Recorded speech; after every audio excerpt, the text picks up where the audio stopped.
Il prossimo brano. Pronto, si sente? Ok.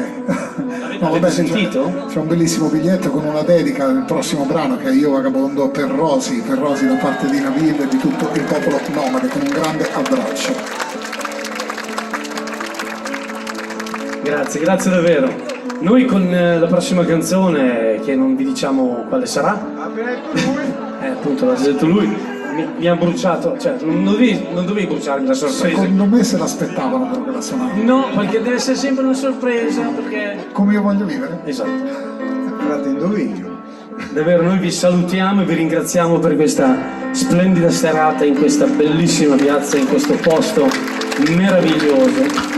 Grazie per l'invito, è stato davvero bellissimo. Vado a presentarvi coloro che hanno allietato le vostre orecchie questa sera. Non è lei, si sposti per cortesia. Sto scherzando. Sergio Reggioli,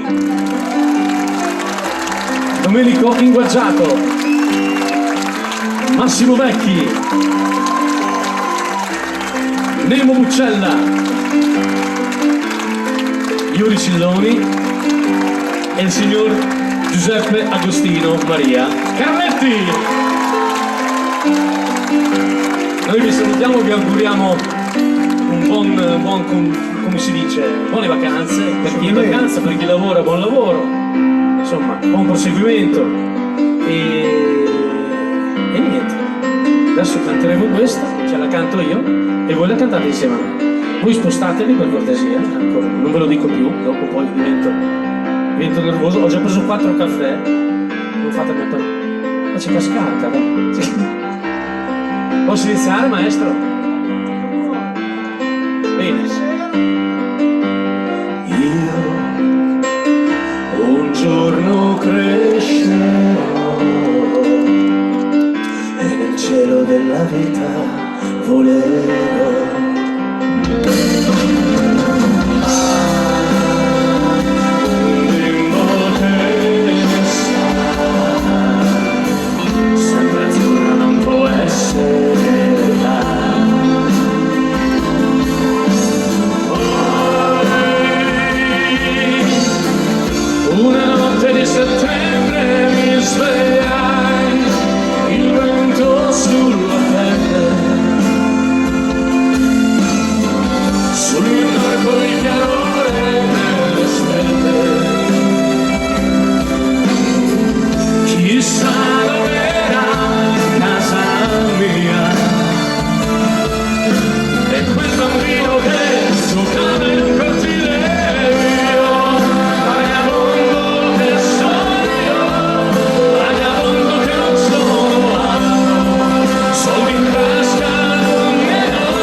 Vai che l'ultima.